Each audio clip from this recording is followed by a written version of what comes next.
Hello friends, welcome to my channel. आज की इस वीडियो में आपका एक बार फिर से स्वागत है। पिछली वीडियो में मैंने आपको बताया था ये suitable time table for class 10th। अगर आप क्लास 10th में अभी नहीं हैं तो आप ये वीडियो मत देखिए, आपके लिए वीडियो नहीं है, सिर्फ 10th क्लास के स्टूडेंट्स के लिए ये वीडियो आई है। ठीक है, पिछले वाला वीडियो आपने देख लिया होगा आई होप। और अब की बार इस वीडियो में मैं आपको ऐसे 4 स्टेप्स बताने वाला हूं जिनकी वजह से आप 95% ला सकते हैं। 95 नहीं तो 90% तो ला ही सकते हैं, वो तो आपके हाथ से जाएंगे ही नहीं। तो ऐसे 4 स्टेप्स बताने जा रहा हूं और अंत में आपको मैं एक ऐसा स्टेप बताऊंगा जिसे आप फॉलो करके बहुत सारे परसेंट ला सकते हैं। 100% होते हैं मैक्सिमम, तो 100 आप नहीं ला सकते हैं, मतलब ला सकते हैं।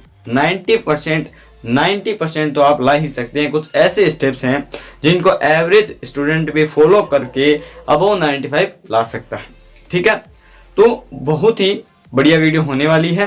तो पहला स्टेप आप देखिएगा, बहुत ही अच्छा स्टेप होने वाला है। ठीक है, पहले मैं लिख देता हूं 4 स्टेप्स टू गेट अबाउ 95%। ठीक है, 90% मान, ठीक है, क्योंकि एवरेज स्टूडेंट के लिए भी तो होना चाहिए, क्योंकि अकेले आप करोगे तो एवरेज क्या करेगा। ठीक है, तो उसके लिए भी होना चाहिए। तो पहला जो पॉइंट आता है आपका, वो आता है आपका रेगुलर स्टडी एंड प्रैक्टिस। ये आपका पहला पॉइंट आता है। ठीक है, रेगुलर स्टडी एंड प्रैक्टिस ये आप कैसे कर सकते हैं। रेगुलर स्टडी आप कैसे कर सकते हैं और प्रैक्टिस आप कैसे कर सकते हैं। प्रैक्टिस बहुत इंपॉर्टेंट चीज है, ठीक है ना। कैसे करोगे, रेगुलर करना है, इरेगुलर नहीं करना। आज 4 घंटे पढ़ लिया, कल 10 घंटे पढ़ लिया, आज 2 घंटे पढ़े, आज पढ़े ही नहीं, आज खेल लिए, ऐसे नहीं करना। रेगुलर करना है, चाहे कितने भी घंटे पढ़ो। और रेगुलर पढ़ने के लिए क्या जरूरी है, रेगुलर पढ़ने के लिए आपको टाइम टेबल होना जरूरी है। क्या जरूरी है, टाइम टेबल होना जरूरी है। और प्रैक्टिस किसकी करनी है, आपको जो भी आप याद करो उसको तेजी से याद करने की कोशिश करो। कितना जल्दी उसको आप याद करते हो, कितना जल्दी वो आपके माइंड में आता है। ठीक है ना, जितना जल्दी माइंड में आएगा उतना ज्यादा आपका जो आपका एग्जाम होगा उसमें आपका टाइम बचेगा। टाइम वहां पर आप बचा लोगे और वहां पर आप जो है छक्के गाड़ दोगे। ठीक है, टाइम वहां पर बचाना जरूरी है, इसीलिए प्रैक्टिस करनी है आपको, ज्यादा से ज्यादा चीजें याद करने की कि हाँ जल्दी आ रही है, जल्दी याद आ रही है, हाँ ये प्रश्न यहाँ पर, हाँ इसका आंसर ये होगा, ऐसे याद आना चाहिए जल्दी से जल्दी। ठीक है, और रेगुलर स्टडी करने के लिए आपको जरूरी है टाइम टेबल। टाइम टेबल कहाँ से मिलेगा, तो टाइम टेबल के लिए कहीं दूर जाने की जरूरत नहीं है। मैंने वीडियो बना दी है, आई बटन में आपके लिंक आ गया होगा, वहां जाकर के आप टाइम टेबल देख सकते हैं। इतना खतरनाक टाइम टेबल है। आप 8 घंटे पढ़ सकते हैं, आप 8 घंटे सो सकते हैं, स्कूल जा सकते हैं, होमवर्क वगैरह सब कर सकते हैं। ऐसा टाइम टेबल, धांसू टाइम टेबल मैंने आपको बनाया है। ठीक है ना, तो वो देखिएगा। तो पहला पॉइंट अपना हो गया regular study and practice.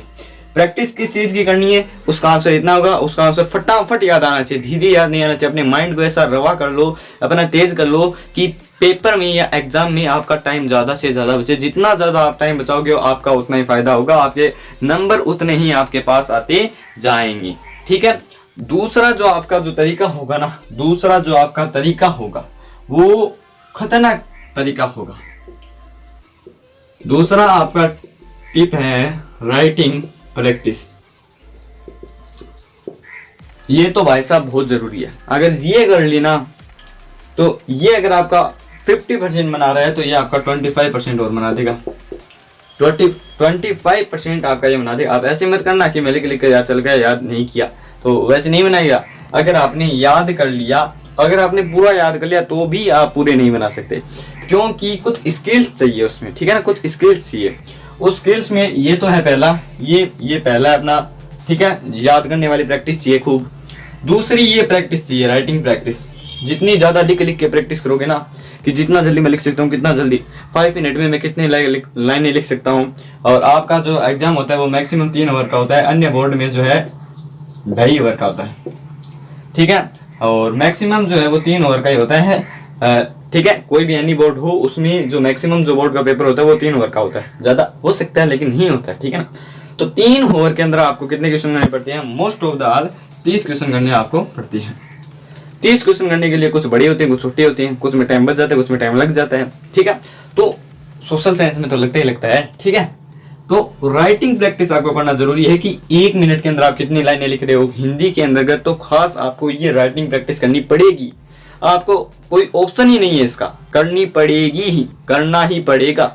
You must do this, ठीक है, ये करना पड़ेगा तुम्हें, तब जाकर आप 25% जो है अचीव कर सकते हैं याद करके, ठीक है। थर्ड जो आपका टिप है ना वो बहुत ही अच्छा होने वाला है। थर्ड जो टिप है आपका वो सबसे बेस्ट टिप होने वाला है, ठीक है। तो थर्ड आपका टिप है, थर्ड जो टिप बता रहा हूँ ना मैं उसको थोड़ा सा ध्यान से सुनना, ठीक है ना। थर्ड टिप है सोल्व प्रीवियस ईयर क्वेश्चन। आपको PYQ सोल्व करनी है, PYQ सोल्व करने पड़ेंगे, प्रीवियस ईयर क्वेश्चंस आपको सोल्व करने पड़ेंगे। अगर आपने ये कर लिए ना तो आपके लगभग 65% क्वेश्चन वहीं से आ जाएंगे। बड़े वाले क्वेश्चन, छोटे वाले क्वेश्चन हो सकता है अलग आ जाए, लेकिन 65% क्वेश्चन बड़े वाले जो होते हैं ना, बड़े वाले रेफरेंस वाले, वो यहीं से आ जाएंगे। मैं सच्ची कह रहा हूँ, ठीक है ना। ये आप कहाँ से प्राप्त करेंगे, प्रीवियस ईयर के पेपर आपसे कहाँ प्राप्त करेंगे, तो इसके लिए भी मैंने आपको व्यवस्था कर रखी है। कहीं पर दूर नहीं जाना, आपको आई बटन में लिंक आएगी, फटाफट क्लिक करो और देखो और मौज करो, ठीक है। तो solve previous year questions must do, ठीक है, जरूरी ही करना है, ठीक है। ये तो आपको करना ही करना है, ठीक है। ये तो आपको 50% करना ही करना पड़ेगा, और ये भी आपको करना पड़ेगा। अगर आप जिंदगी में कुछ करना बड़ा करना चाहते हैं ना तो आपको समस्याओं को चुटकियों में हल करना पड़ेगा, ठीक है ना, तब जाकर बड़ा बनोगे। तो ये तो आपको करना ही करना है, और ये आपको करना है 75%, ये आपको 50% करना है, ये आपको करना है 75%, करना ही करना है। फिर भी अगर टाइम नहीं बचता है तो छोड़ सकते हैं, लेकिन सैंपल पेपर आते हैं, सैंपल पेपर सोल्व कर सकते हैं। कुछ ना कुछ तो सोल्व करना ही है प्रीवियस ईयर का, वरना कहने की जरूरत नहीं है, ठीक है। तो सोल्व प्रीवियस ईयर क्वेश्चन, जितने ज्यादा हो सके उतने ज्यादा प्रीवियस ईयर क्वेश्चन करो, ताकि आपको प्रैक्टिस हो जाए कि बोर्ड किस तरह की क्वेश्चन आता है, कहाँ से कैसे पूछता है, किस तरह से कैसा माइंड लगाता है। मैथ में अगर आपने ये कर लिया ना तो मैथ में 100 to 100 आपको कोई नहीं रोक सकता, ठीक है। और साइंस में भी 100 आ सकते हैं यदि आपने प्रीवियस ईयर के क्वेश्चन। साइंस में याद रखना ये बहुत काम आता है, साइंस में ये बहुत काम आता है, ठीक है ना। साइंस में, SST में, हिंदी में, इंग्लिश में, कहीं पर भी चले जाओ काम तो आएगा, लेकिन साइंस और मैथ में मैं कह रहा हूँ बहुत ज्यादा काम आएगा, ठीक है ना। तो ये कर लेना, ठीक है ना, कर लेना, वरना आप, ठीक है, ये नहीं ला पाओ। हाँ ला सकते हो, लेकिन आपको मेहनत ज्यादा करनी पड़ेगी, आपको माइंड ज्यादा लगाना पड़ेगा। ये कर लिया ना तो मान लो आपके 75% जो है वो इन सब करने के बाद आपके बन जाएंगे, उससे अबव ही बनेंगे, ठीक है ना, उससे अबव ही बनेंगे, उससे नीचे आएंगे नहीं, ठीक है। अब मैं बता रहा हूं आपको जो खतरनाक स्टेप है वो, अब आपको खतरनाक न लगे शायद, पर इन तीनों स्टेप्स को कवर करने के लिए उस चौथे स्टेप को आपको गुजरना पड़ेगा, चौथे स्टेप से आपको गुजरना पड़ेगा। चौथा जो स्टेप है उसमें आपको ज्यादा कुछ नहीं करना है, ज्यादा कुछ नहीं करना है, ठीक है।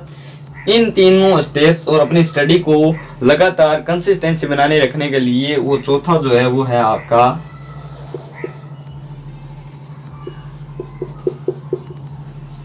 मेंटली फिटनेस, ठीक है। ये आपको जरूर रखनी है। जिस दिन आपका एग्जाम होना तब ऐसे दिमाग को ठंडा रखना, ऐसे अप डाउन करना। अप डाउन करने से आपके माइंड में ऑक्सीजन जाएगी और आपका माइंड भरपूर ऑक्सीजन रहेगा, और कुछ ऐसी वैसी बातें मत सोचना उस समय, ठीक है ना। एकदम कांस्टेंट होकर, उसे एकदम कांस्टेंट होकर एग्जाम हाथ में आ जाए, बहुत ही अच्छी तरीके से करना है, ठीक है, ऐसा सोच कर जाना है। तो मेंटली फिट आपको रहना है। मेंटली फिट रहने के लिए आपको क्या करना है, मेंटली फिट रहने के लिए आपको अपने दोस्तों के साथ मजाक वगैरह कर लेनी है, जैसी मजाक वैसी कर लेनी चाहिए जैसी उनको पसंद हो, वरना बहुत आई चली जाएगी तो आपको, ठीक है। तो मेंटली फिट रहना आपको बहुत ज़रूरी है। बोर्ड्स के स्टूडेंट्स के लिए ये जो है ये बहुत ज़रूरी चीज़ है। बोर्ड्स के स्टूडेंट्स के लिए, किसी भी एग्ज़ाम के स्टूडेंट्स के लिए ये चीज़ बहुत ज़रूरी है। अगर ये चीज़ आपके पास है ना तो इन तीनों चीज़ों को आप फोड़ सकते हैं, कुछ भी कर सकते हैं, कुछ भी कर सकते हैं आप, ठीक है ना। इस वर्ल्ड के अंदर ऐसी कोई चीज़ नहीं है जिसे कोई व्यक्ति नहीं कर सकता। कहावत है ना, अकेला चना पहाड़ नहीं फोड़ सकता, वो सरासर गलत मानता हूँ मैं, ठीक है ना, क्योंकि प्रत्येक व्यक्ति सब कुछ कर सकता है। हाँ, कुछ ऐसे एक्सेप्शंस हैं जहाँ पर वो नहीं कर सकता, लेकिन ऐसे मैटर्स के अंतर्गत वो बहुत कुछ कर सकता है अकेला आदमी। ऐसे में तो अकेला आदमी का दबदबा होता है, ठीक है ना। तो अकेला आदमी बहुत कुछ कर सकता है। तो आप ऐसा मत सोचना कि मैं नहीं कर सकता, आप कर सकते हैं। You can do, you must do, you will do, ठीक है। ये तीन बातें ना आप अपने आप से कह लोगे ना, तो आपको मोटिवेशन अंदर से आने लगेगा, ठीक है ना। तो 4 स्टेप्स मैंने आपको बताई हैं। पहला है रेगुलर स्टडी, टाइम टेबल आपको मैंने कहा था वहां मिल जाएगा। राइटिंग प्रैक्टिस ये आपको करनी पड़ेगी, और कैसे करते हैं वो और बता देता हूँ। चलो, मैं थोड़ी दिक्कत हो जाए आपको। देखो कैसे करना है। आप मान लो हिंदी के क्वेश्चन आंसर याद कर रहे हैं, ठीक है। क्वेश्चन आंसर वैसे आपको पलटने नहीं है, हिंदी के अंदर आपको लिखने की प्रैक्टिस करनी है। जैसे आपने एक लाइन पकड़ ली, जैसे वो रेफरेंस वाले होते हैं ना, पद्य भाग जिसको बोलते हैं, उनकी एक लाइन पकड़ ली, उस लाइन का अर्थ लिखना आपको। उस लाइन का अर्थ लिखने के लिए उस लाइन के अंदर जो जो बातें आती है, उदाहरण आते हैं, जिस तरह से ये होता है, जिस तरह से वे होता है, उस तरह से लिख कर प्रैक्टिस कर लीजिए। ज़्यादा से ज़्यादा कम से कम मिनट के अंदर प्रैक्टिस कीजिए। अब एक बात और बता रहा हूँ मैं, ज़्यादा प्रैक्टिस अगर आप जल्दी लिखेंगे तो आपकी राइटिंग बिगड़ जाएगी। राइटिंग का और ख्याल रखना, हिंदी के अंदर SST के अंतर्गत और इन सब चीज़ों के अंतर्गत राइटिंग का और ख्याल रखना पड़ेगा आपको, ठीक है ना। राइटिंग के बिना अगर आपने सीधे रख दिए तो आपके 90% तो आ जाएंगे, लेकिन उनमें वो बात नहीं होगी जो थोड़ी सी राइटिंग अच्छी होने पर होगी, ठीक है ना। तो राइटिंग का जरूर ख्याल रखना। जल्दीबाजी के चक्कर में अगर आपने राइटिंग अपनी खराब कर दी तो भाई साहब ये आ तो जाएंगी, लेकिन उनमें वो बात नहीं होगी जो इससे ऊपर आने वाले में होगी।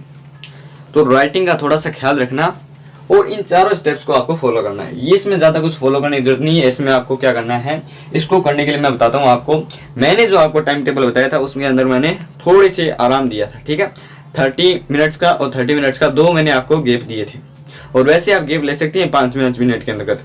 तो 5 मिनट के अंदर आप जैसे गैप लेते हैं तो अपनी मम्मी के पास जाइए, अपने पापा जी के पास जाइए, अपनी बहन के पास जाइए।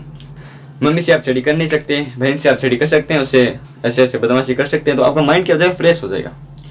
और अगर मैं आपको तरीका बताऊं मेंटली फिट रहने का, तो समाज आपको पागल कहने लग जाएगा। वैसे आप कर सकते हैं, इसमें कोई टेंशन वाली नहीं है। समाज क्या सोचता है इससे हमें कोई फर्क नहीं पड़ता, खाक फर्क नहीं पड़ता। उसके लिए आप डांस कर सकते हैं अकेले में, एक्सरसाइज कर लीजिए, कुछ भी कर लीजिए, सन की रोशनी आती है उसमें बैठ जाइए, कुछ भी कर लीजिए, लेकिन मेंटली फिट रहना बहुत जरूरी है, वरना ये 3 स्टेप ऐसे ही रह जाएंगे, धरे के धरे रह जाएंगे, ठीक है।